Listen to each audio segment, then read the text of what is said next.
Oke, kita mulai ya. Udah jam 8.15, Bismillahirrahmanirrahim. Assalamualaikum warahmatullahi wabarakatuh. Terima kasih pada teman-teman yang udah hadir di kelas RPL, rekayasa perangkat lunak di pertemuan ketiga. Sebelum kita mulai, mari kita berdoa terlebih dahulu agar kita diberikan kemudahan dan kelancaran dalam mencari ilmu yang dapat bisa menjadi berkah dan bermanfaat untuk semuanya dan bisa terus berguna lah ya, nggak cuma sekedar untuk mendapatkan nilai saja atau hanya untuk pasien saja, tetapi memang bisa diaplikasikan di dunia nyata. Selanjutnya saya akan mengabsen dulu pada pagi ini untuk kelas RPL yang dipanggil harap untuk on cam ya. Yang pertama, Aditya Duta Ramadan. Ada? Ada, Pak. Oke, sip. Next, Erlan Ingriwang. Pak, hadir. Oke. Erlangga Maulana. Nggak ada ya? Erlangga Maulana. Oke. Grasberg Nahumari. Asberg. Nggak ada. Oke. Kartika Widyadari. Hadir, Pak. Oke. Laode Osama.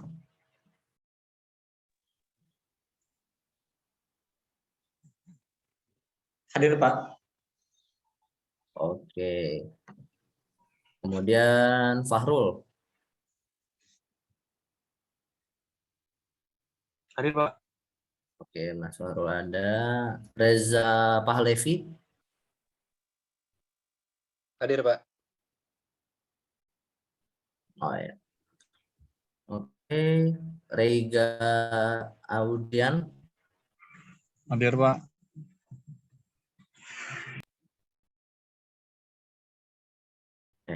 Nggak ada gambarnya, Mas Rega. Oh, wah, hati Mas Rega lagi di jalan. Rio Riansyah.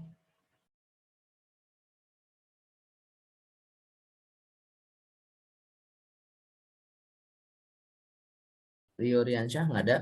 Oke. Wahyu. Hadir, Pak. Mas Wahyu. Oke, alright. Ada Zulfa Malika mana?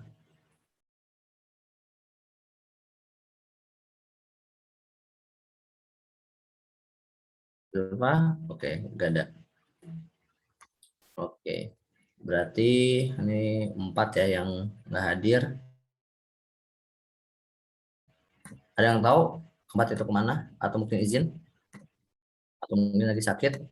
Ada yang tahu nggak guys? Kurang tahu, Pak. Erlangga, Asberg, Rio, Zulfa.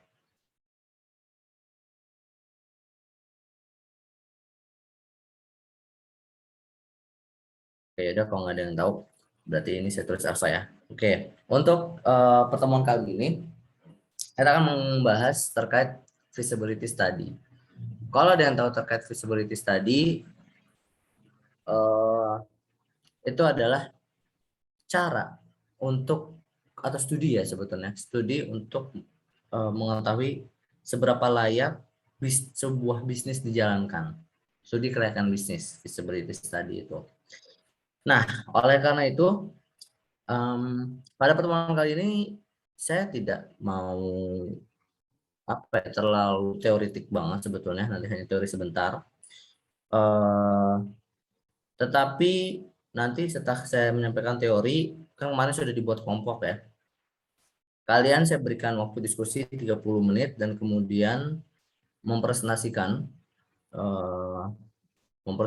dari hasil diskusi tersebut dan hasil presentasi tersebut akan dijadikan sebagai nilai kuis. Oleh karena itu kalau misalnya 4 orang itu tadi tidak hadir, maka nilai kuisnya 0. Seperti itu. Terus kemudian saya tadi melihat di mana, di daftar nilai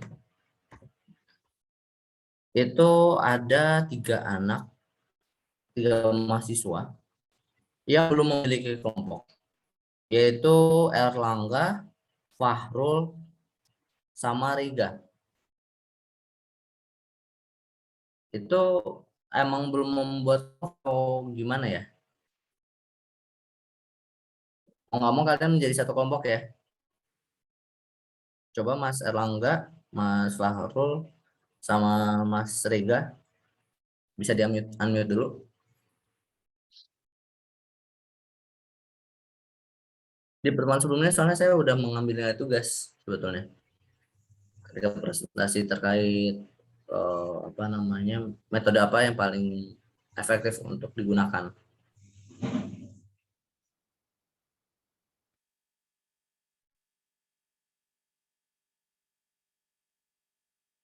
Emang belum bikin ya Mas Fahrul nih, Mas Fahrul, Belum, Pak. Mas Rega.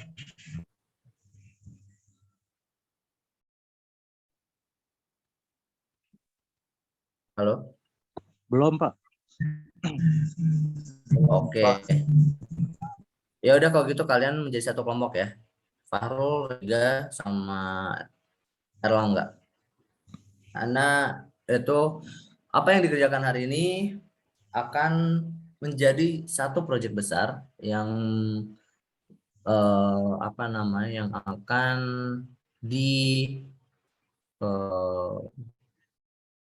digunakan sebagai nilai UAS pada akhir semester. Kemarin saya sudah sempat bertanya di grup juga, apakah sudah memiliki acuan ingin membuat aplikasi apa atau mungkin sudah memiliki klien. Nah, ini yang akan kemudian kita gunakan di sini sebetulnya. Oke, jadi ini berarti jadi satu ya, Mas Erlangga, Mas Fahrul, sama Mas Rega. Ini saya share screen sekarang untuk terkait materinya.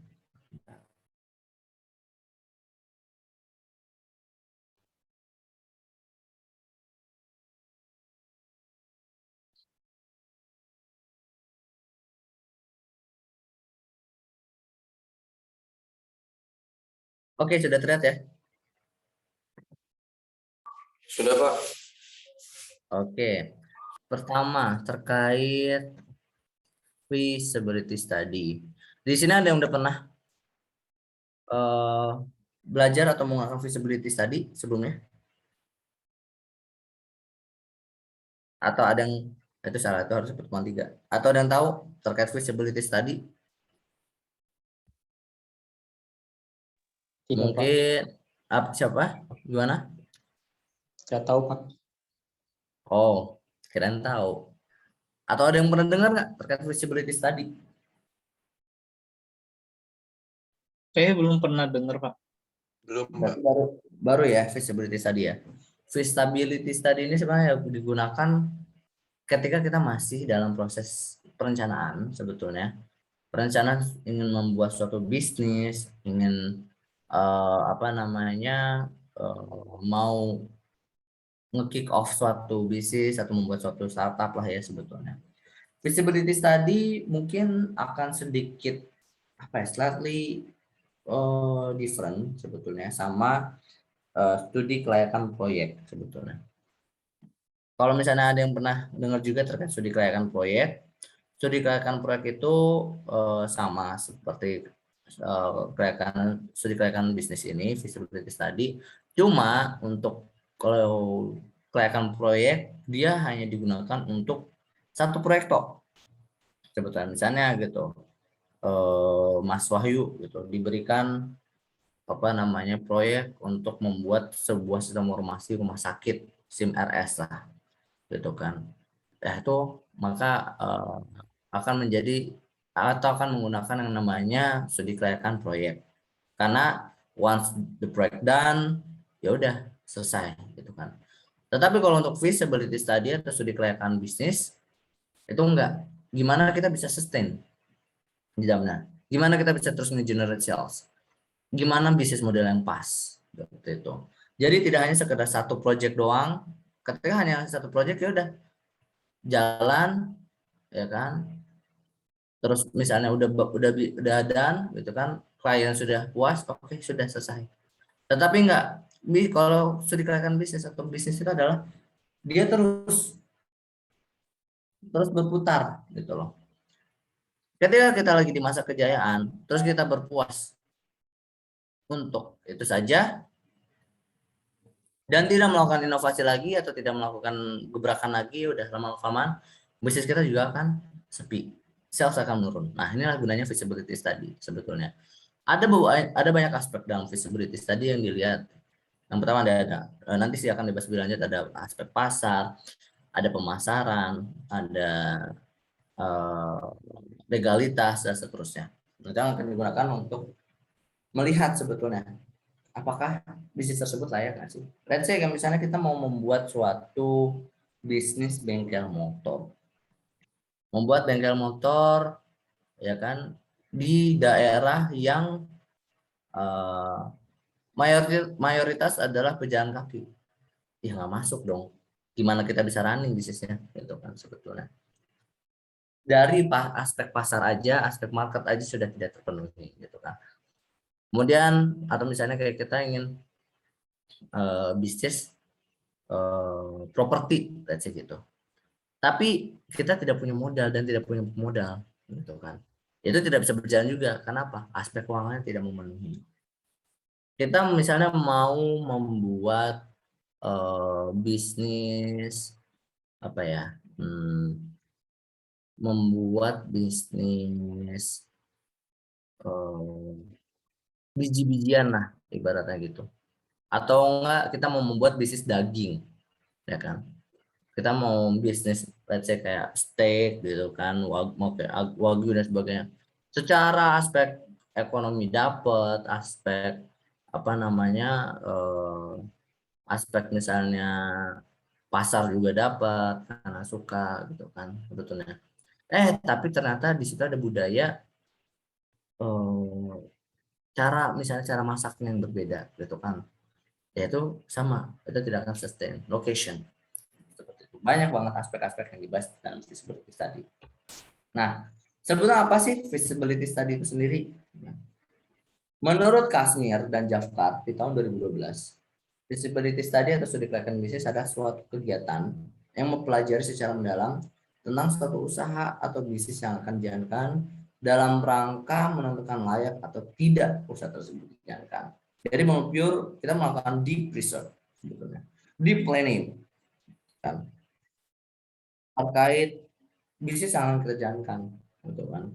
Dia melakukan suatu kegiatan, suatu proses, satu kesatuan untuk membuat proposal tersebut. Mempelajari ya, secara mendalam, deep, gitu kan. Not only the surface, not only on the skin, tapi benar to the bone, kayak lagu.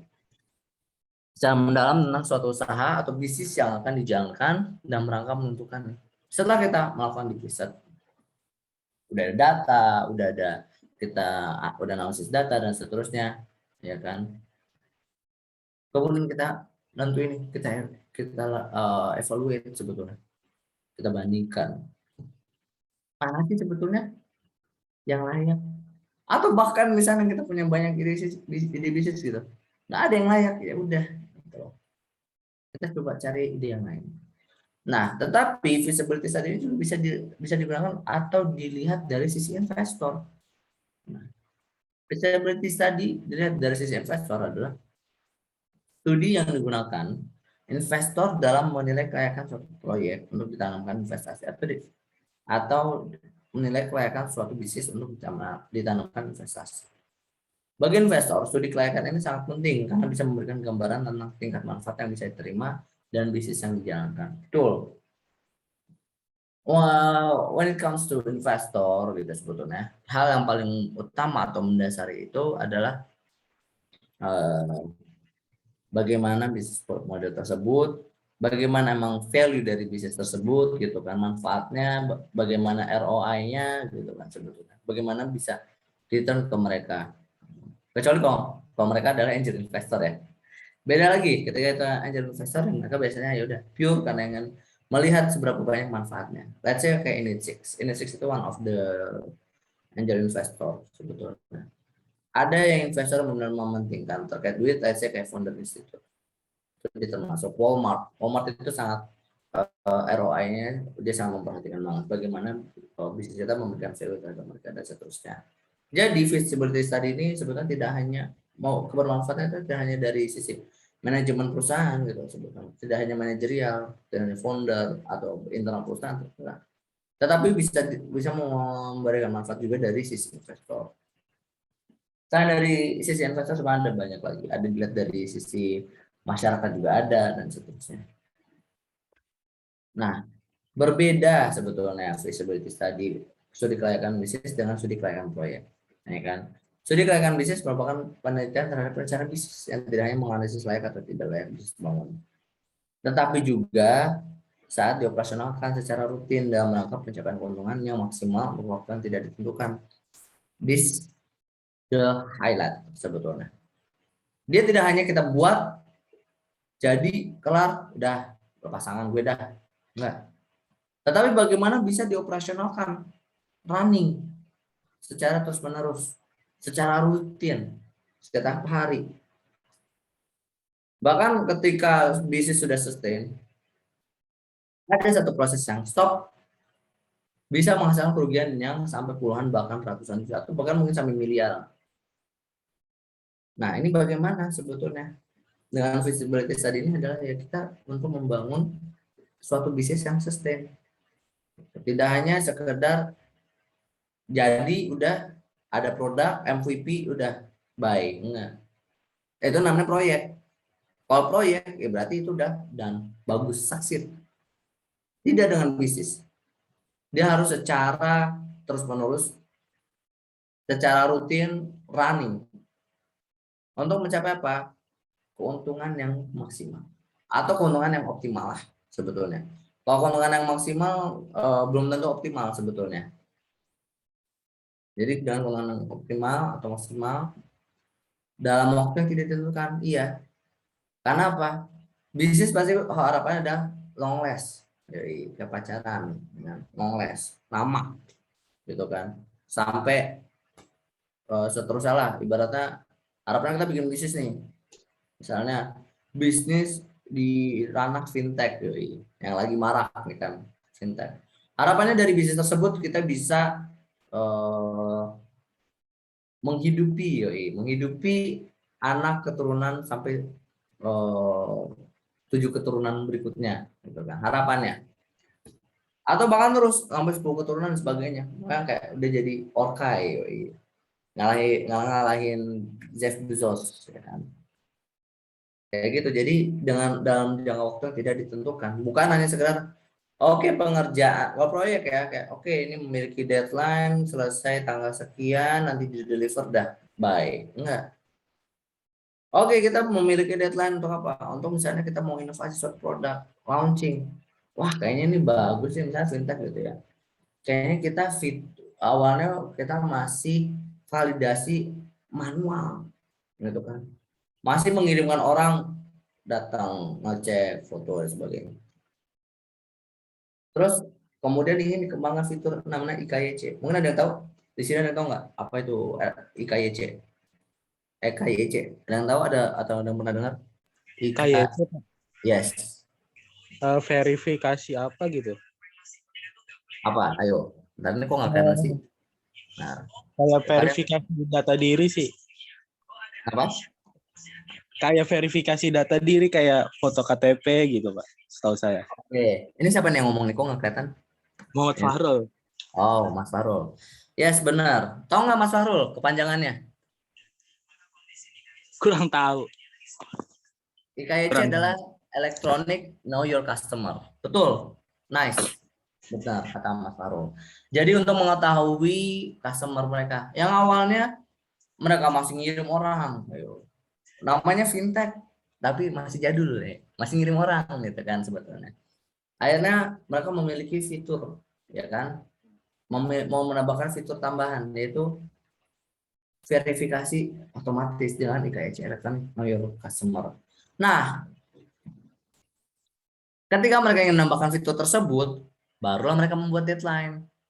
Oke, fitur ini udah harus masuk ke beta testing misalnya dalam waktu 1 bulan gitu kan sebetulnya. 1 bulan kelamaan, bisa lah pakai agile gitu kan. Jangan 1 bulan kelamaan, 1 bulan mah buat anak SMP aja, buat anak kerja kantoran mah gitu kan. Apalagi S1 dari TTS gitu kan.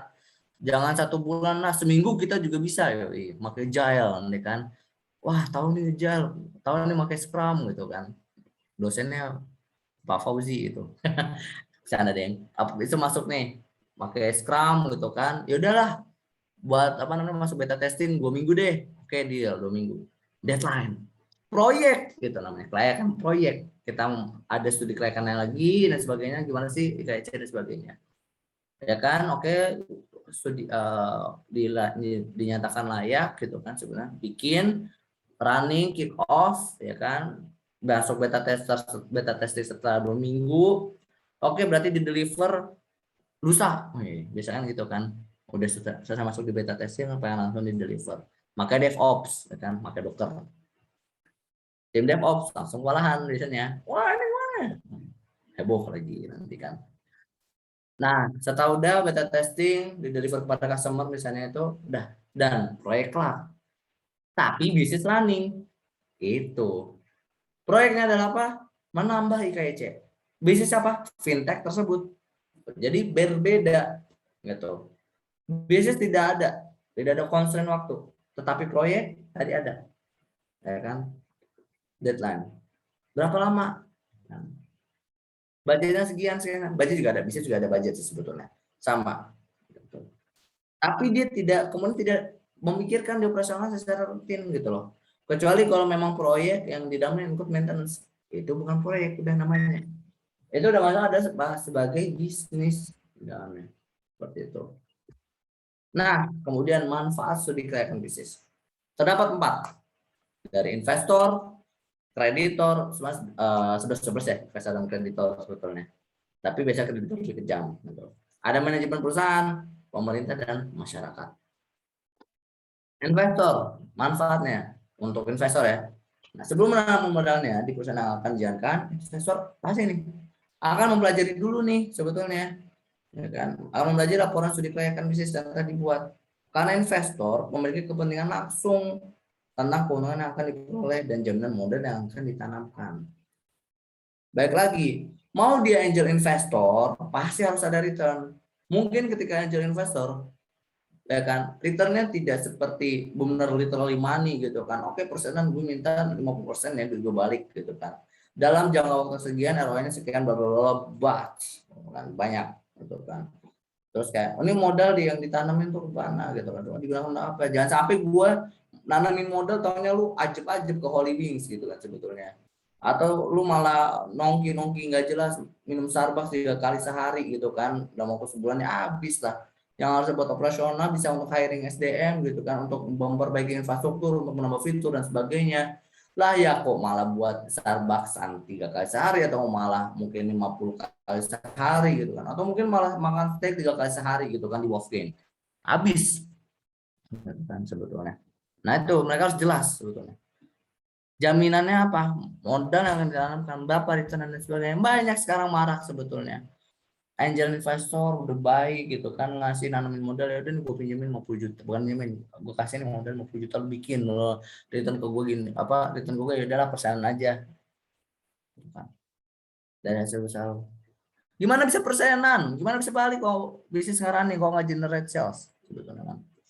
Nah makanya jadi fungsinya sudah dikaitkan bisnisnya ada untuk melihat sebenarnya kayak bisnis plan, kayak bisnis proposal gitu sebetulnya, to attract investor, to get to know what kind of company they want to invest at gitu kan sebetulnya.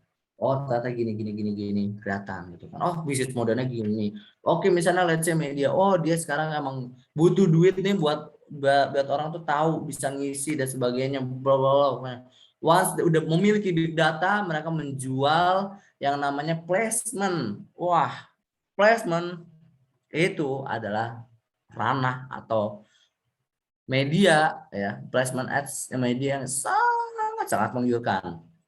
Let's say kayak Tokopedia buat tampil di WIB aja mehongnya mehong banget. Hanya untuk waktu let's say mungkin cuma 3 hari ya kalau nggak salah 3 atau seminggu, itu diperlukan perusahaan perlu mengeluarkan sekitar 250 juta untuk ditampilkan situ. Kenapa? Big data. That's it gitu. Mungkin returnnya akan lumayan lama. Let's say kayak Tokopedia udah berdiri 10 tahun, 15 tahun gitu kan. Baru mungkin returnnya terasa nih, wah ini nih duit gua nih gitu, kenceng. Atau mungkin returnnya tidak mau dalam bentuk duit apa, ya kan? Terus apa kok bukan duit? Branding image dari dia, atau personal branding dari dia, gitu kan sebetulnya. Terangkat, makin dikenal, apa? Ujungnya dia mendapatkan returnnya bukan melalui usaha dia, tetapi apa? Directed apa? Let's say endorse gitu. Let's say apa? Diajak ke ngomong di webinar, di seminar, gitu kan sebetulnya. Ada rata-rata yang jadi investor seperti itu gitu. Akhirnya diangkat namanya, personal image-nya bagus, personal brandingnya bagus, blah, dapat dia tambah dari situ. Nah, seperti itu apa namanya. Jadi dari segi investor dilihat gimana. Kemudian dari kreditor. Nah, bedanya dengan investor adalah kreditor itu tidak peduli dengan apakah itu berjalan atau tidak, lo harus balikin duit gue. Entah lo minjem lagi ke siapa dan sebagainya, lo balikin dengan bunga sekian bodo amat tuh, mau jual ginjal lo, mau jual jantung lo, mau jual mata lo, sila gua nggak peduli, lo balikin duit yang udah pinjam sekian atau jaminan utang. Nah, oleh karena itu feasibility study ini sangat diperlukan oleh kreditor juga. Sebelum memberikan kredit, pihak bank perlu mengkaji studi kelayakan bisnis dan mempertimbangkan bonafide dan tersedianya angsuran ya, agunan yang dimiliki gitu. Jadi kan dilihat nih, jangan sampai bank nih ujuk-ujuk datang, antum, Mbak, saya mau minjem dong duit berapa mas, 200 juta, saya mau bikin usaha gini. Banknya masih polos, kan, udah dipinjemin aja. Taunya udah hilang. Buat apa? Renovasi rumah ternyata. Namanya jadi dilihat dulu kan bisnisnya dan sebagainya, dilihat. Bagi lagi sama, bagaimana bisnis modelnya, ada aspeknya dan sebagainya. Ada dari aspek legalitas gimana, taunya bisnis bodong gitu loh. Let's say kayak fintech. Fintech itu harus diawasi atau disupervisi langsung oleh OJK. Tapi kenyataannya in real life, praktikalnya di lapangannya tidak seperti itu, kawan-kawan. Banyak banget yang tidak andal OJK. Makanya apa? Banyak yang kena pinjaman online yang nyekek banget. I know several friends yang terkena pinjaman online hampir ratusan juta. Kayaknya dia pinjaman online buat beli rumah dah, atau buat biaya kewong kan. Atau ada pokoknya dia kena ternyata dia menggunakan pinjaman online tersebut, di mana ternyata perusahaan tersebut itu tidak terdaftar dalam OJK. Wah, metong dong langsungan, aduh ambrol gue. Jadi ya penting sebetulnya dari dilihat kan legalitas. Oke, ternyata udah terverified. Oh ternyata udah malah dipatenin. Oh ternyata udah dihakiin. Oh ternyata udah dihak ciptain. Oh ternyata bla bla bla bla bla. Oke dan kasih dah. Berapa tadi 200 juta? Aduh, gue percaya mana orang udah 250 juta udah tambahin gitu kan. Tapi apa namanya return rate-nya tetaplah nggak usah gede-gedein gitu kan. Udah kasih aja return rate-nya 3%. Atau nggak apa-apa 200 juta gitu yang awalnya 10% return rate-nya. Ya udahlah, buat dia kasihannya 3% aja. Karena ngeliat dan suka dengan studi kelayakan bisnis ini. Suka dengan bisnis yang akan dijalankan. Kemudian yang ketiga adalah otomatis dari manajemen perusahaan. Sebagai leader manajemen perusahaan juga memerlukan studi kelayakan bisnis untuk mengetahui dana yang dibutuhkan, berapa yang dialokasikan dari modal sendiri, rencana pendanaan investor dan kreditor. Cuma tidak hanya itu aja dibutuhkan. Bagaimana juga tadi return sales, general sales dan seterusnya. Dan one of yang penting juga. Baru guys sebentar. Wait ya.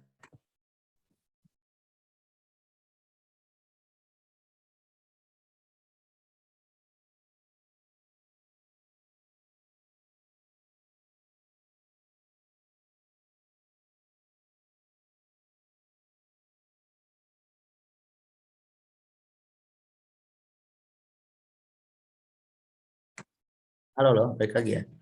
Maaf tadi ada sedikit. Oke, lanjut ya. Manajemen perusahaan ya, modal sendiri. Ini sangat penting juga.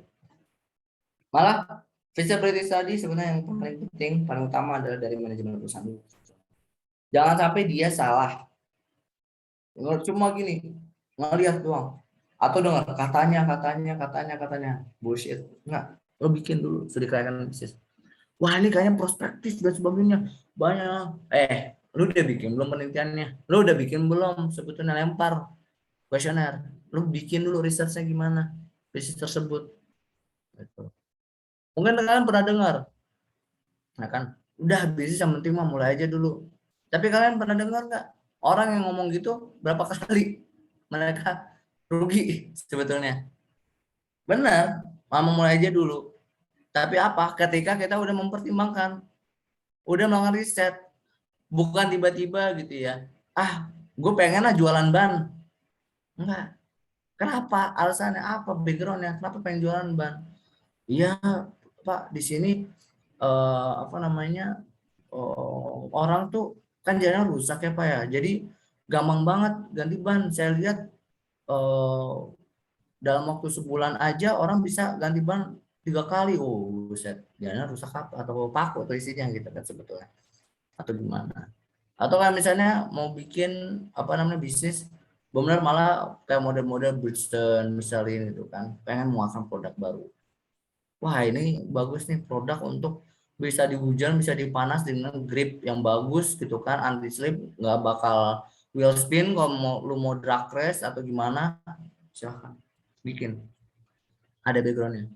Nggak ujuk-ujuk ya. Jualan ini gitu kan. Kan kata si X mulai aja dulu gitu kan sebetulnya yang seterusnya. Enggak. Kita benar mulai aja dulu, tapi apa kita sudah melakukan riset gitu kan. Udah riset gak mulai-mulai ya udah cuma menjadi bongkahan kertas doang atau hanya bongkahan file, sebongkah file. Jadi perlu untuk perusahaan dan juga pemerintah dan masyarakat. Perusahaan akan berdiri harus memperhatikan kebijakan-kebijakan yang ditetapkan oleh pemerintah. Yes, pasti kalau hubungan pemerintah tidak jauh-jauh dengan regulation sebetulnya. Kayak misalnya let's say untuk ya tadi fintech memerlukan regulasi dari OJK. Misalnya kita makanan gitu kan sebetulnya ada regulasi untuk memenuhi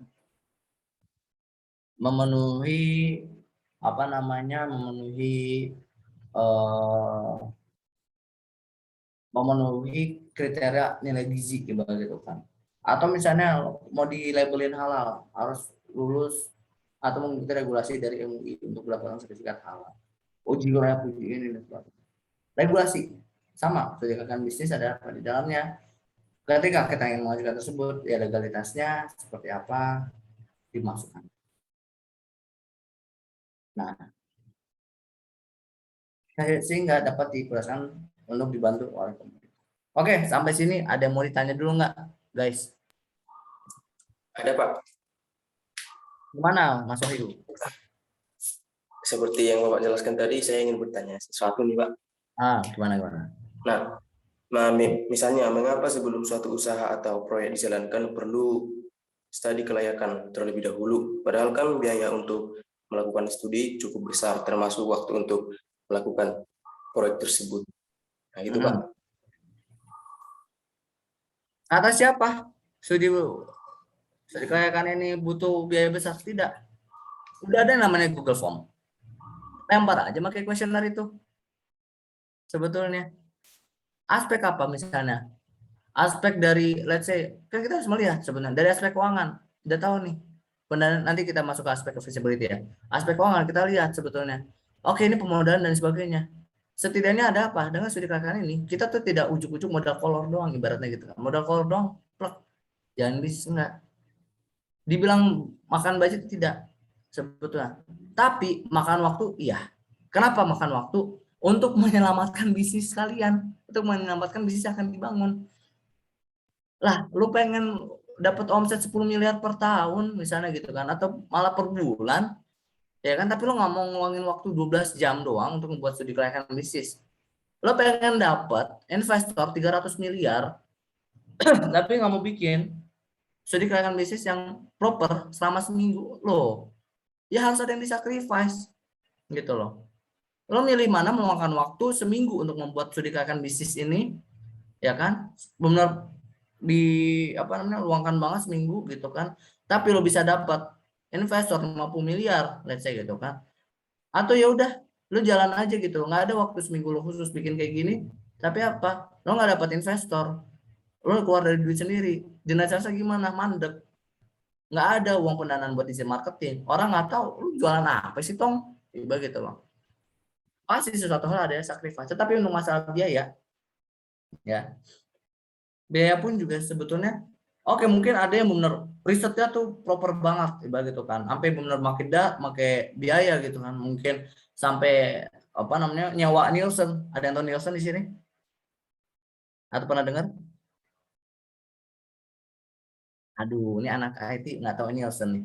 Nielsen itu ada perusahaan yang benar-benar nge-provide untuk data apapun kita minta, seringkali pasti ada datanya, maka di data analitik juga diberikan data analisisnya, tapi memang banget gitu kan. Oke, boleh sampai menggunakan Nielsen, tapi apa?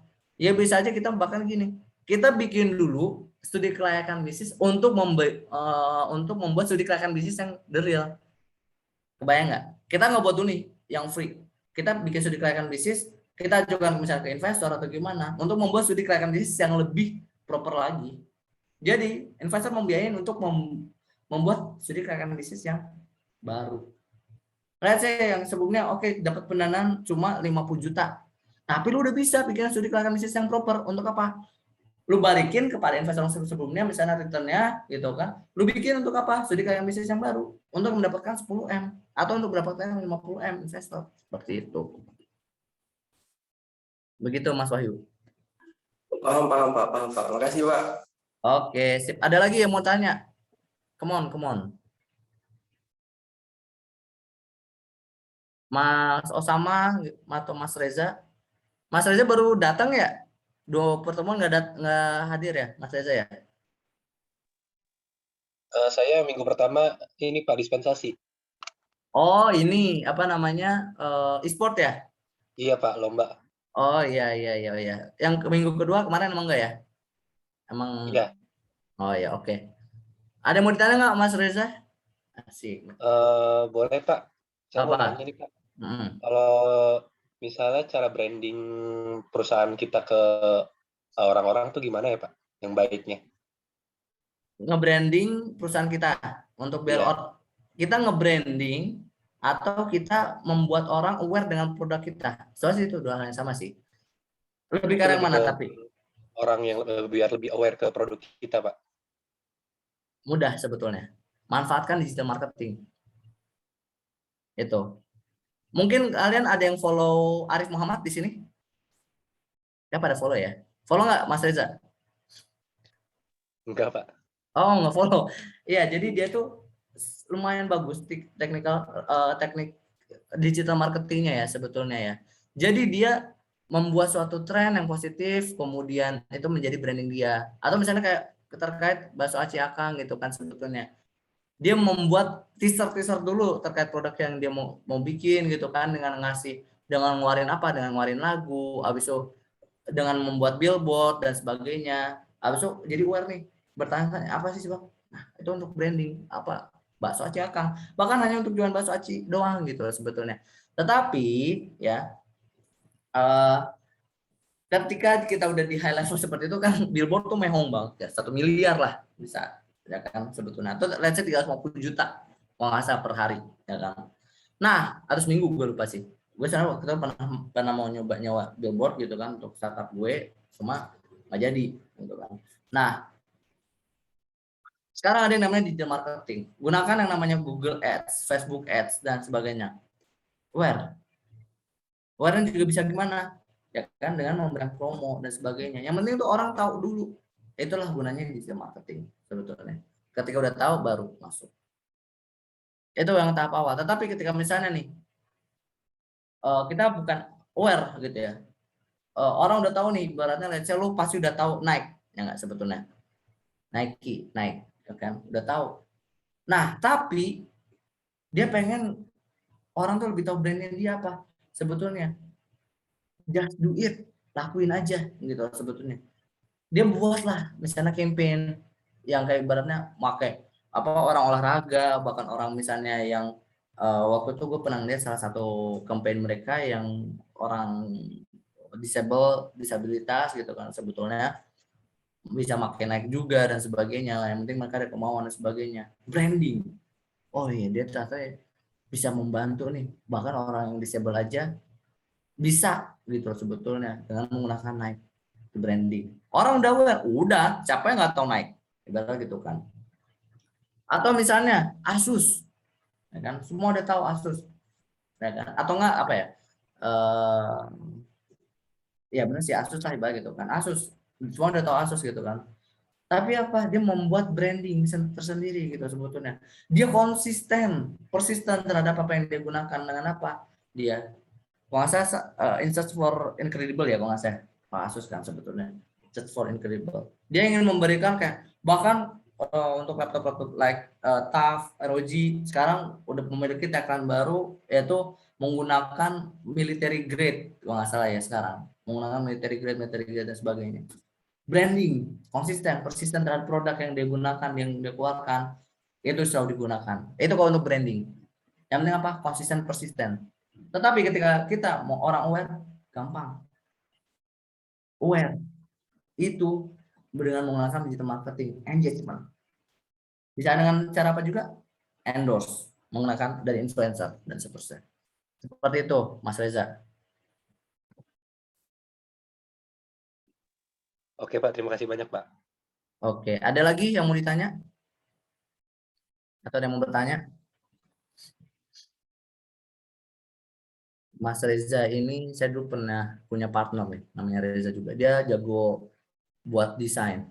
Ya, UI UX-nya bagus banget. Ya. Mas Reza bisa ini nggak UI UX? Lagi belajar sih Pak. Oke, nice ya. Dia apa namanya jago tuh Mas Reza. Siapa tahu kita nanti bisa berpartnership ya nanti. Amin Pak, terima kasih Pak. Oke, next ya. Ini berarti. Nah, aspek feasibility study. Ya kita lihat di sini ada lumayan banyak ya aspeknya. Kok ada yang di kotak luar, ada yang di kotak dalam, ada yang dan sebagainya, ada hasil dan sebagainya. Nah, inilah sebetulnya dari pertama fakta-fakta lapangan gitu kan, kita riset dan sebagainya, kita masukkan ke dalam aspek.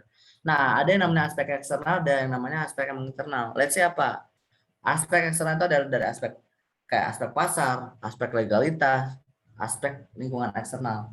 Nah, internal perusahaan ini ada aspek pemasaran, ada aspek teknis, aspek SDM, manajemen, keuangan, ekonomi dan budaya. Setiap dari yang fakta lapangan yang kita data collect, kita lihat, kita olah, kita masukin gitu sebetulnya. Saya aspek pasar tadi yang udah saya jelaskan sebetulnya kan.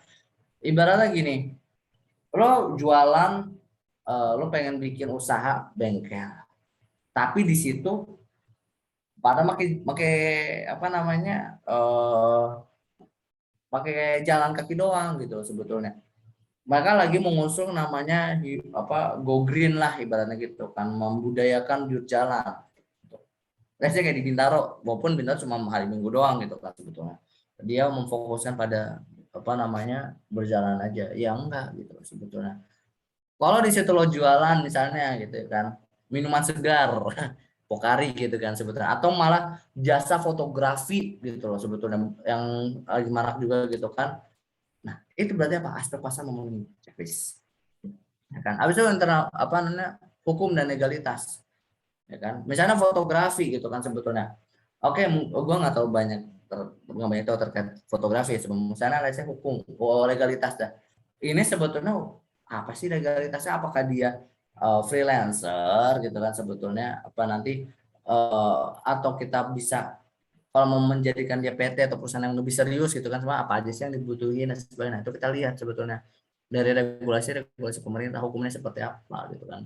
Kayak apa, apakah ada minimum gaji untuk yang karyawan dan sebagainya yang berhubungan lagi dengan aspek SDM seperti itu. Kita lihat semuanya regulasinya gimana. Ya kan, kita lihat, kita masukin di situ. Oh, ternyata aspeknya gini aja dan kita sudah memenuhi semua. Kita bisa gitu kan, kick off rocket to the moon gitu kan sebetulnya. Oke. Habis itu aspek dampak lingkungan eksternal gitu kan sebetulnya. Oke, misalnya berarti di sini kita let's say misalnya ini model-model adalah fotografi yang di jalan, misalnya let's say jalan tol atau misalnya gimana gitu kan yang membahayakan gitu kan. Kita lihat nih. Oke, berarti gimana sih aspek dampak lingkungan eksternal? Fatal misalnya, injury atau misalnya kecelakaan dan sebagainya. Dampaknya gimana gitu kan sebenarnya, ada dampak gini, terus gimana solusinya, apakah bagaimana memberikan solusi gitu kan, ada dampaknya ini, solusinya dan seperti ini, misalnya kayak dengan adanya apa namanya asuransi, kerjasama dengan asuransi gitu kan, atau misalnya kayak ya udah kayaknya terlalu berbahaya dan menggunakan tersebut di lingkungan tersebut, ya udah kayaknya kita nggak usah jadi deh kan, kita lihat dari fakta lapangan kan, kita kurangin gitu kan, ternyata kita nggak bisa nih terlalu ekstrim gitu kan dan sebagainya seterusnya. Nah, barulah ini juga sama masuk kepada aspek SDM dan aspek teknis dan teknologi sebetulnya. Nah, masuk kepada internal perusahaan baru nah, aspek pemasaran gitu kan. Kita mau masarnya gimana sih sebetulnya? Mau lewat koran gitu kan sebetulnya, mau lewat brosur, mau lewat spanduk, mau lewat apa, mau lewat Google Ads, mau lewat Instagram Ads, mau lewat apalagi sebenarnya yang digunakan ya, mau lewat Facebook Ads gitu kan sebetulnya, gimana aspek pemasaran. Oke, kita memakai di apa namanya mau memakai Facebook Ads. Oke, kita punya budgeting let's say 200.000. Target untuk reach adalah misalnya let's say 50.000 akun gitu kan, 50.000 orang. Reach engagement-nya adalah orang yang dari 50.000 itu nge-reach setidaknya 10% lah, 10% dong bagus berapa? 5.000 gitu kan sebetulnya. Kita bikin gitu dan peran sekian gitu. Oh, ternyata bagus nih, masuk. Oke, dan dari aspek masalah kita udah sudah dikatakan bisnis. Oke, ternyata masuk gitu kan. Habis aspek teknis dan teknologi tadi sebetulnya. Oke, teknisnya misalnya atau kayak misalnya kita mau bikin bisnis software house gitu kan. Teknis dan teknologinya seperti apa gitu kan sebetulnya. Oke, kita secara teknologi kita untuk awal-awal mungkin kita masih menggunakan server yang apa namanya nyawa server dulu, kita belum bisa untuk membuat server dulu. Mungkin kemarin ada yang ikut Mas Asbek nggak datanya. Mana waktu saya ke kampus mereka lagi nge-setting server kita tes juga gitu kan sebetulnya. Itu mungkin kayak kita nggak bisa lah pakai apa namanya pakai server sendiri gitu kan sebetulnya, bagi untuk klien dan sebagainya kan kita masih nyawa dulu apa mau nyawa di mana dan sebagainya gitu kan. Oke, terus kita mau menggunakan misalnya ya pakai berfokus pada apa pemrograman apa gitu kan. Oke, kita kayaknya mau buat software house yang berfokus kepada data analisis gitu kan, data science gitu. Oke, berarti kita menggunakan Python atau nggak R gitu kan sebetulnya. Terus habis itu oke, dari server dan sebagainya gitu kan, bahas pemrograman dan sebagainya, pokoknya semua teknis dan teknologi kita persiapkan dari fakta-fakta lapangan, kita tulisin. Oke, berarti kalau udah berarti checklist layak gitu kan. Habis itu aspek SDM sama. Oke, SDM sebuah software house kalau isinya programmer doang, gue jamin mati, yakin banget. Gak bisa suatu software house isinya cuma programmer doang. Gue punya software house, programmer gue cuma 3. Yang lain apa? Keuangan, ada akuntan, ada dari apa namanya untuk digital marketingnya, ada digital marketer, perusahaan international communication dari Australia. Kemudian ada juga untuk apa namanya manajerial gue sendiri sebetulnya kan, manajerialnya di gue gitu kan sebetulnya. Terus ada apa namanya untuk bagian admin sebetulnya. Jadi nggak bisa.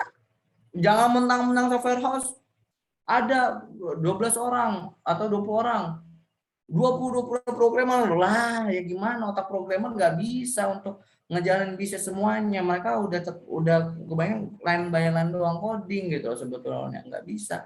Bahkan programmer pun harus dispesifikin lagi gitu loh. Dia back end atau front end harus dispesifikin lagi sebetulnya. Apakah dia apa namanya untuk untuk data analisis atau untuk emang ngodingnya atau untuk front endnya gitu sebetulnya. Lebih di backend biasanya berkolaborasi dengan apa data analisis, data infrastruktur dan data arsitekturnya gitu kan. Front end ya dia berdiri sendiri misalnya kayak gitu. Itu menjadi suatu programmer. Nggak bisa lu ujung-ujung programmer jadi full stack metong yang ada gitu sebetulnya.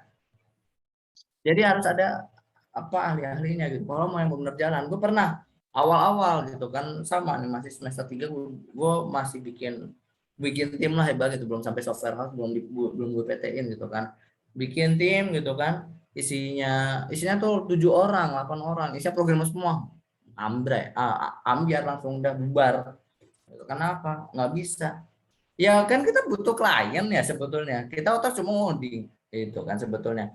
Nah, akhirnya udah bubar semuanya gitu kan, karena waktu itu gue yang lebih berfokus kepada nyari klien dan sebagainya, karena mau gue apa namanya untuk masalah mempengaruhi lebih jago gitu kan, tapi ya udah ambiar gitu. Bahkan kita perlu juga sih kalau misalnya udah lebih growing lagi gitu kan, kita butuh sama di informatika juga yang ahli untuk buat dokumentasi di pelajaran. Inilah penting rekayasa perangkat lunak, dokumentasi SRS gitu sebetulnya. Membuat kita pemodelan ini, membuat studi kelayakan bisnisnya dan sebagainya. Emang kalau isinya programmer semua bisa bikin kayak gini? Ya bisa, cuma udah enggak gitu. Semua mereka kayak, malas gue ngurusin dokumen dan sebagainya, enggak. Nah di sini nih harapannya adalah bisa menguatkan orang yang, atau menghasilkan orang yang emang demen untuk melakukan dokumentasikan gitu sebetulnya dengan rapi. Kalau lu emang programmer full stack, saya sangat benar menyarankan atau apa ya, merekomendasikan lah gitu. Jangan cuma udah bikin program jadi nggak dokumentasikan dengan rapi dengan SRS. Ada UR-nya berapa gitu kan, kodifikasinya jelas, mau kayak modelnya jelas, studi kelayakan bisa jelas dan sebagainya. Aspek manajemen tadi sudah bergabung juga dengan SDM. Kemudian aspek keuangan gitu kan sebetulnya. Apakah ini masih pendanaan dari sendiri, masih bootstrapping gitu kan, atau ya udah fundraising gitu kan, financing fase 1 2 3 gitu kan. Oke, lu kapan mau mulai leverage lagi, mau kapan leveraging? Oke, lu butuh berapa sih sebetulnya, dasar hitung-hitung. Kalau misalnya pakai server sendiri sekian, kalau pakai server nyewa sekian dan sebagainya. Oke, dapat cost-nya berapa, COGS-nya berapa. Oke, kayaknya ini kita nggak bisa nih bootstrapping, kita butuh investor. Kita ajuin di sini aspek keuangan, butuh investor. Nah, aspek ekonomi dan budaya sebetulnya menyampur atau sama dengan aspek keuangan. Hasilnya apa? Ya nih, studi kelayakan bisnis. Seperti itu. Nah, ini tahapnya adalah pertama penemuan ide. Kita yang bikin bisnis apa? Belajar kayak tadi fintech.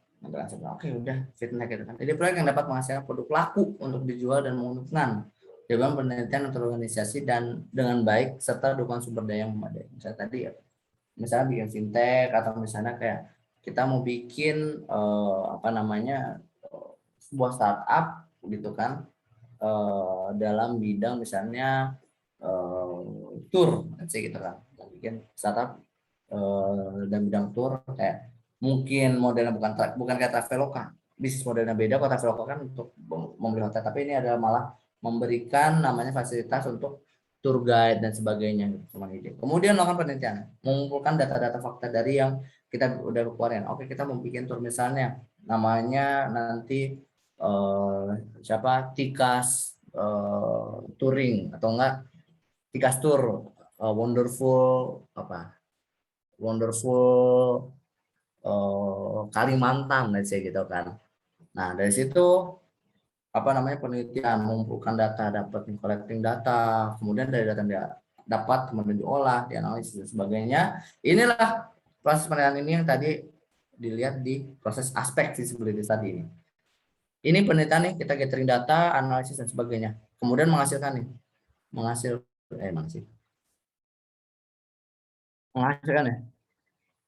Kelihatan nggak sih? Kok kecil banget ya. Nah,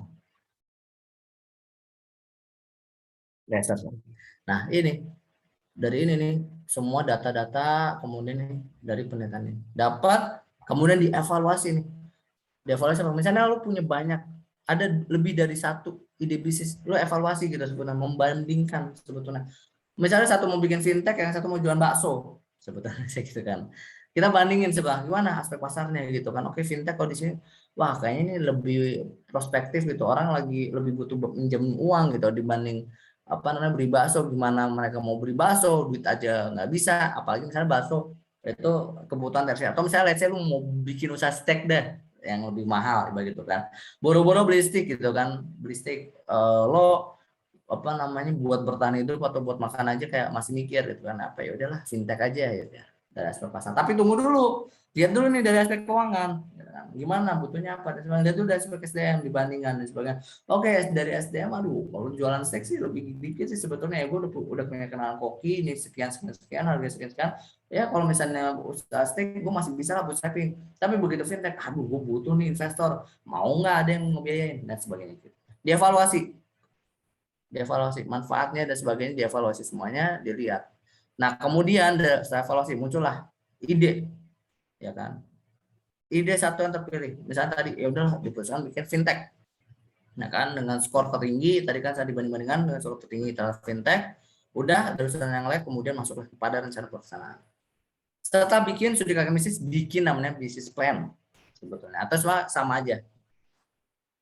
Dari studi kelayakan bisnis tersebut bikin bisnis plan, kemudian setelah udah bikin, nah, baru masuk ke dalam tahap pelaksanaan, melaksanakan dari apa yang sudah dibuat. Oke, sampai sini ada yang mau ditanya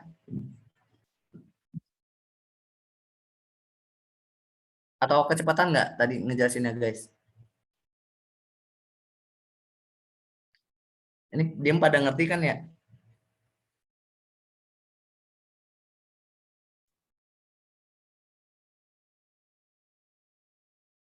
Halo, Pak, halo. ya, ada yang mau ditanyakan Kalau atau dari kecepatan nggak? Gimana Mas Erlan? kalau dari saya sih nggak ada pertanyaan, tapi tadi Ah, ya cepet sih tadi. terlalu cepet ya? Iya, Tapi ngerti nggak? Maksudnya ngerti dapat sih nggak? Pak. Dapat. Oh, iya, yang lain gimana yang lain? Aduh, kalau kecepatan ditegur aja ya, teman-teman.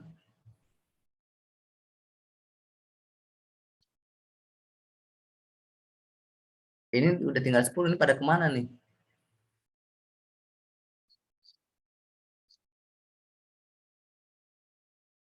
Bapak saya deh nanya, Gimana, Mas Pak, Farul? kan bisnis itu kan ada yang franchise ya. Yes. Kemarin tuh saya nanya-nanya, ada yang autopilot, ada juga yang sistemnya bagi hasil. Mm-mm. Nah, Ada yang menurut apa? Bapak, Tadi satu lagi? Bagi sama? autopilot sama yang bagi hasil. Oh iya, oke. Nah, menurut Bapak, untungan yang autopilot nggak ngegaji tapi terima bersih hasil profitnya, atau yang bagi hasil tapi masih harus gaji karyawan sama beli bahan baku?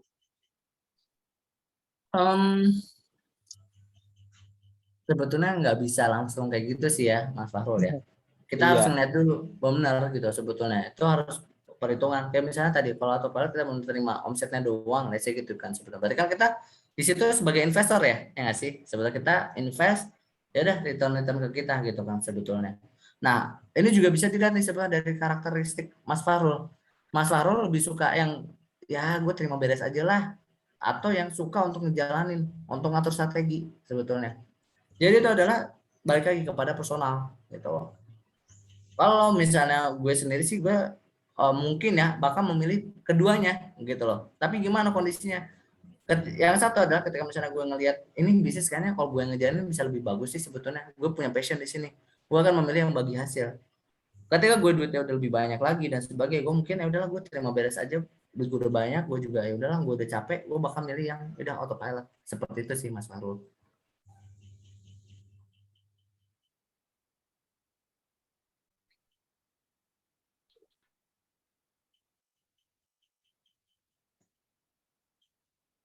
Pak, Udah sih Pak, saya mau nanya itu nanya. doang. Gimana? Ya lanjut, siapa yang nanya tadi? Selesaiin Fahrul aja dulu. Bapak. Udah. Oh, udah. Udah Farul? Udah? Atau masih ini? Pak, saya mau nanya kalau investor itu seperti saham nggak sih Pak? Maksudnya nanemin saham gitu? Jelas. Gimana ya? Kita bentar, yang lo maksudin kayak saham itu adalah kita misalnya beli saham gitu, kita berarti sebagai investor jadi punya saham gitu atau gimana pertanyaannya? Kayak ngebeli saham berapa persen gitu Pak? Oh iya, pasti seperti itu sebetulnya. Pasti seperti itu. Dia akan memilih apa ya, ibarat gini, dia ngasih nih sebetulnya. Oke, gue ngasih tadi contoh misalnya 50 juta gitu kan, atau 50 juta ya udah, tapi gue dapet nih sebetulnya apa namanya, dapat let's say 5% lah dari saham perusahaan lo gitu kan sebetulnya. Nah, itu berapa persennya bisa dilihat dari apa? Dari valuasi perusahaannya gitu. Valuasinya seberapa? Atau bahkan lu bisa bilang valuasi gue ke depannya akan sekian. Misal sekarang valuasinya masih cuma 5 miliar, tapi valuasi gue ke depan ada 40 miliar. Jadi lo dapat sekian kayak gitu. Tapi normalnya adalah mereka memiliki saham di dalamnya. Berapa persennya ya itu sebetulnya. Oke Pak. Oke. Ada lagi?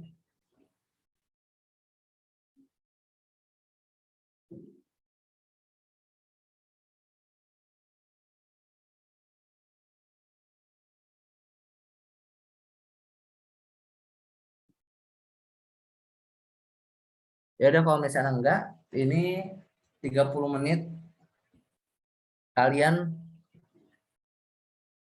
sebelum masuk deh. Udah ada ini belum ide untuk membuat apa sebetulnya? Atau mungkin ada yang udah dapat klien di sini? Kalau ide ide, Pak, baru ada ide Pak. Coba satu-satu. Mas Erlan coba. idenya bikin web. Mas Erlan sama Osama sama ya? Sekelompok ya? Iya Pak, sama. Oh iya, ya udah boleh. Gimana Erlan atau sama? Oh, sama aja. Kalau ide Pak kita Gimana? sudah punya. Kita ada dua ide, tinggal merealisasikannya. Oh oke. Udah rencana bikin apa Mas Osama? Ide yang pertama itu Pak mengenai peningkatan penjualan UMKM, pengusaha-pengusaha kecil menggunakan website atau aplikasi. Oke. idenya- Web based berarti ya? Ya Pak? Web based ya? Iya Pak. Di build pakai apa? Ya Pak? Di buildnya pakai apa? Build-nya Pakai PHP, pakai apa namanya, JS, pakai JavaScript, pakai maksudnya website di bawahnya pakai kayaknya atau pakainya WordPress? Pak pakai JavaScript. Oke.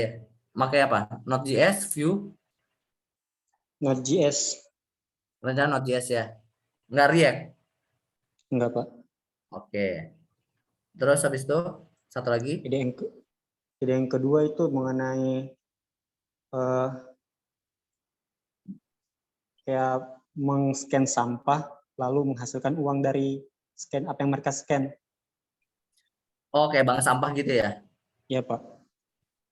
Nice aja. Nah itu mungkin malah bagus sih, masa sama ada dua ide, bisa itu dari studi apa SKB-nya ya, dibandingkan Ya, coba dari tiap aspeknya bagaimana apa namanya dalam waktu 30 menit ini coba dirundingkan dari 3 aspek itu untuk dibuat seperti itu. Oke, nice. Kalau yang lain, kelompok yang lain?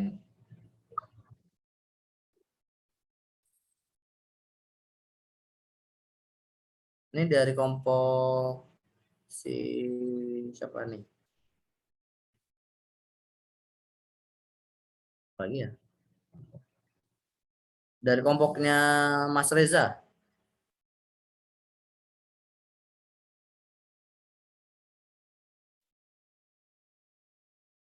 Udah tahu mau bikin apa?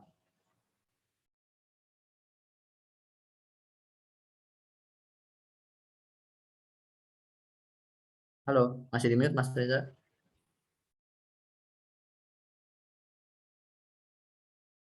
Reza siapa gini? Reza Rio Kartika.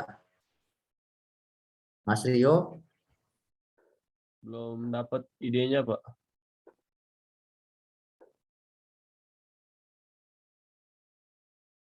mungkin bisa coba bikin ini. Simpelnya adalah coba bikin CMIS. Itu bisa juga tuh sebetulnya. Bikin website dinamis. Simpel aja sebetulnya. Tuh. Untuk kayak konten manajemen sistem gitu ya sebetulnya apa namanya di mana presisi dari websitenya tuh dinamis. Atau mungkin bisa membuat sistem atau aplikasi apa ya? eh, Sistem informasi keuangan yang sederhana ibaratnya gitu.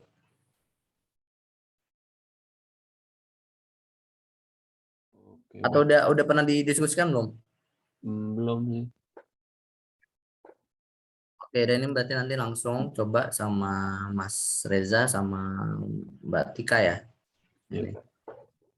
Ini kelompoknya selanjutnya Mas Wahyu sama Wahyu, Asbak, Zulfa. Ini Zulfa dua pertemuan nggak hadir, ada yang tahu kemana?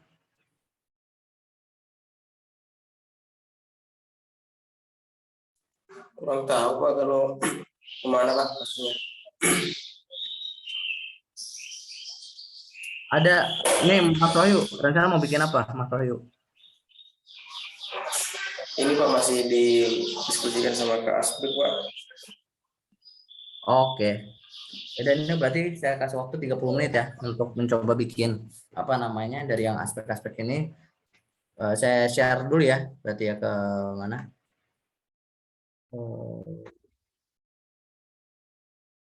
E-learning.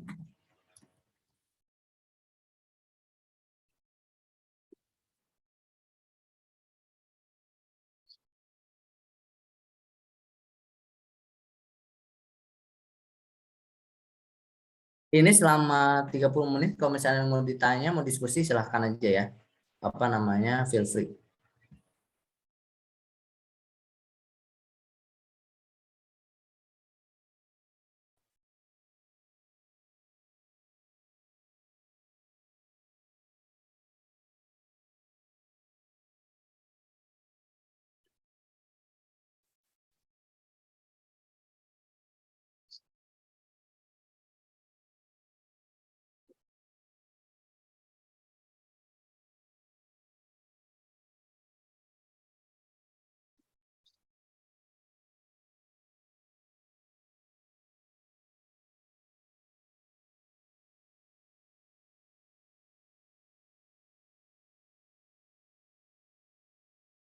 Udah siap ya?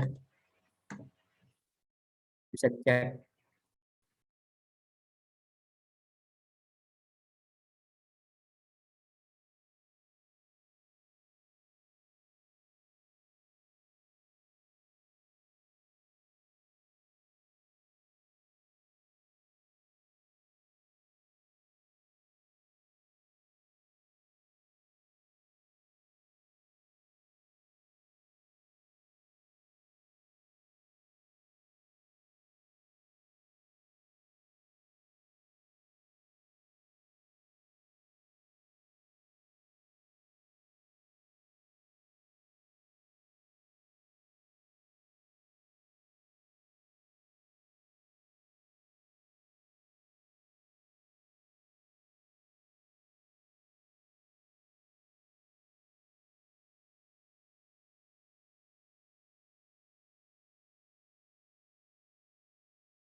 Sudah di absen ya Pak?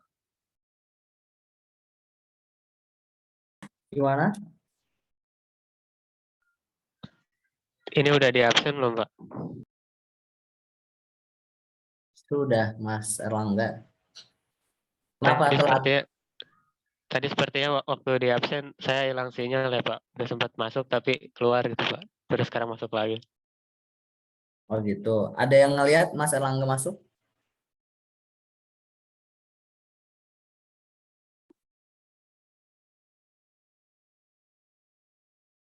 Mas Erlangga masuk lagi tadi pas penjelasan yang mana? Yang Bapak nanyain mau ngerjain mau ngerjain aplikasi apa ya Pak? Berarti sama tadi program tidak dengar yang apa definisi? Dari awal definisi dan sebagainya tidak dengar. Dengar Pak, tapi saya kurang begitu ingat sih Pak.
Mas Erlangga, kalau misalnya mau di absen, coba ini saya kasih pertanyaan ya.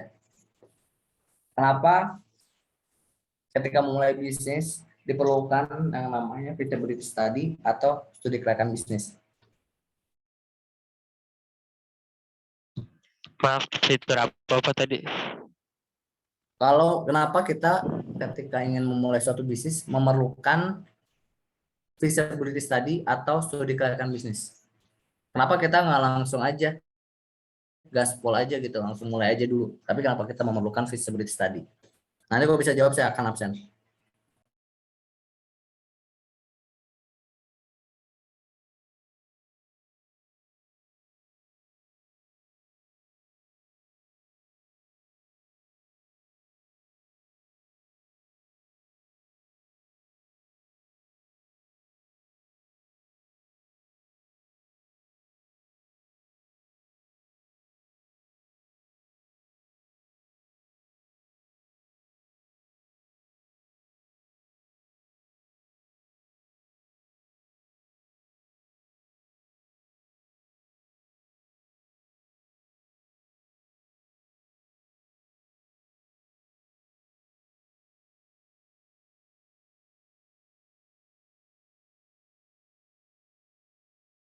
Gimana Mas Erlangga?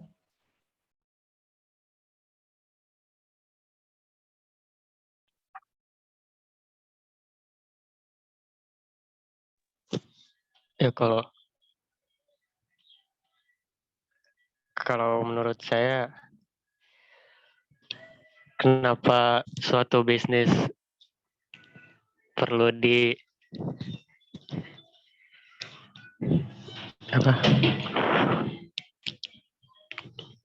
perlu diterapkan studi kelayakan bisnis, karena untuk meneliti lagi apa bisnis yang sedang dikerjakan, lalu membuat kesimpulannya, lalu menganalisisnya,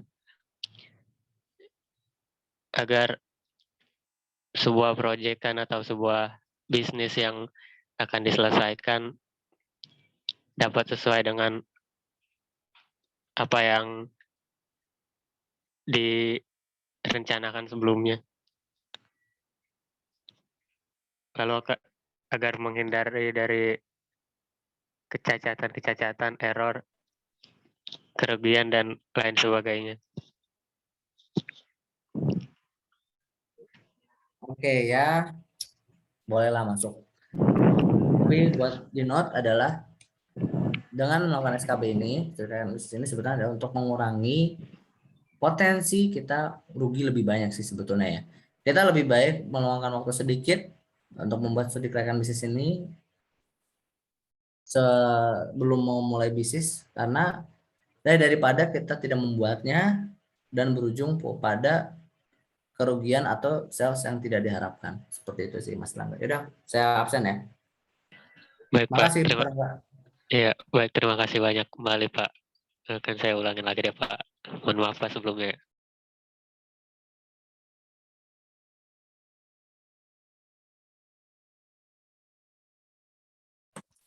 Ini nggak ada yang mau nanya nih terkait buat diskusinya. Kamu mau nanya? Gimana Mas Osama? Kami pas sempat mengenai apa yang kita mau ambil ini karena keduanya ada hanya masing-masing. Kita pilih itu tapi terpikir ini kita mana, terus siapa, apanya akan diolah. Apakah Mas kalau misalnya kita meminta atau memenuhi website Mas Osama perhubungan putus-putus. Pak, kalau gitu saya dulu Pak. Nih, kayak jaringan saya kali.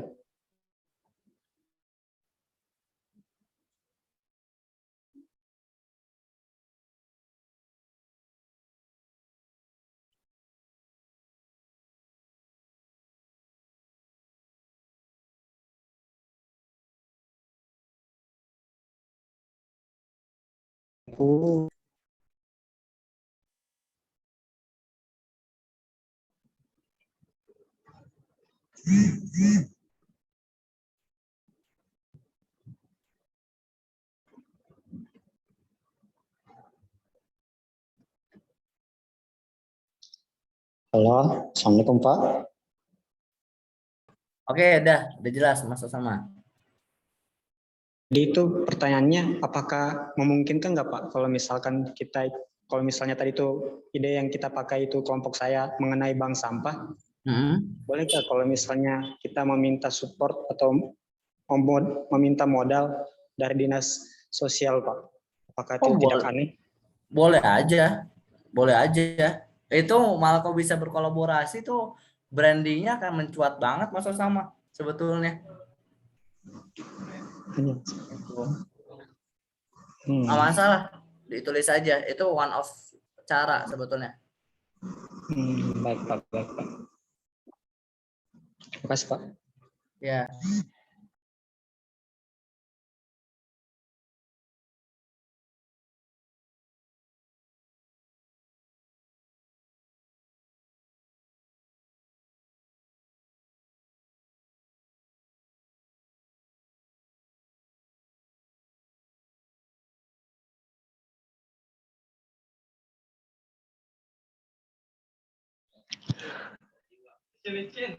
Izin bertanya Pak.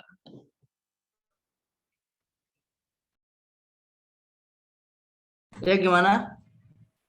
Rencananya kelompok saya mau buat aplikasi MVC dengan PHP atau enggak membuat sistem login dengan menggunakan Cogniter 3.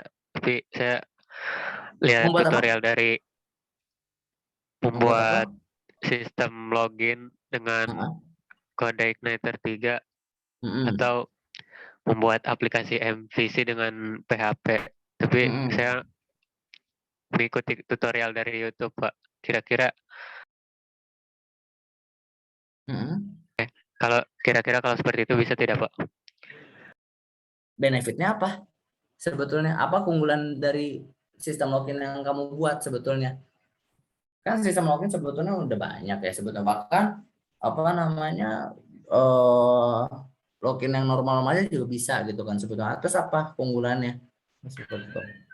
Oh, harus dilihat benefitnya juga ya, Pak. Yes, betul dong sebetulnya. Kan ini beranggapan ada bagaimana bisa nge-track sebetulnya kan. Kan ada aspek pemasaran juga dalam feasibility study. Benar nggak sebetulnya? Apa sebab keunggulannya? Mungkin bisa ditambahkan ya login saya menggunakan retina seperti itu gitu kan, menggunakan sensor digabungkan dengan AI gitu kan, atau bahkan ketika login itu bisa dipastikan orang tersebut sehat, misalnya ini kan masih dalam suasana pandemi gitu kan, bisa ngedetek gitu kan apa namanya suhu misalnya let's say gitu pakai thermal sensor, atau mungkin apa malah bisa mendeteksi yang lain seperti itu sebetulnya. Jadi kayak memberikan benefit pemasaran, apa sebetulnya keunggulannya gitu.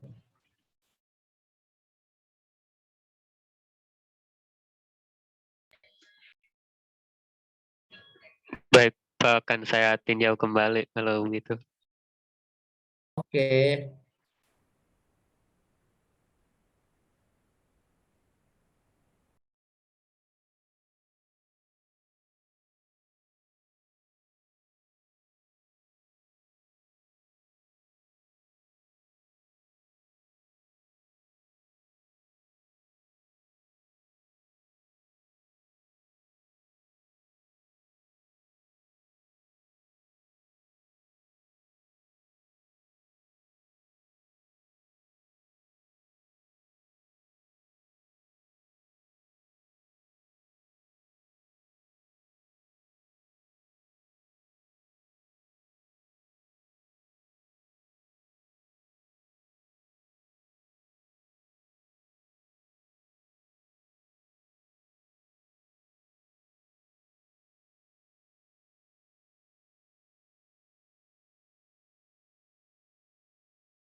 Ada yang udah selesai?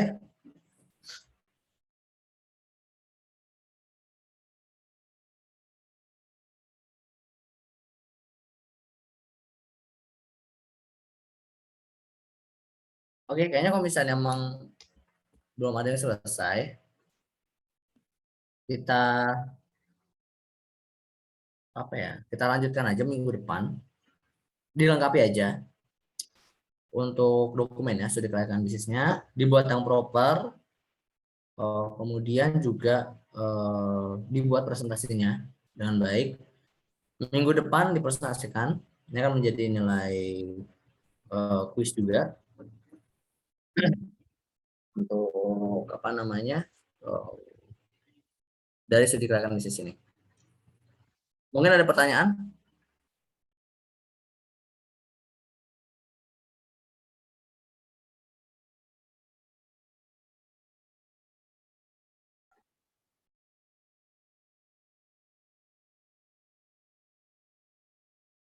Oke, udah. Kalau misalnya memang tidak ada pertanyaan, saya tutup untuk kelas hari ini. Jadi untuk yang tadi dilanjutkan ya, dikerjakan besok, dibuat juga dokumentasinya, dikumpulkan.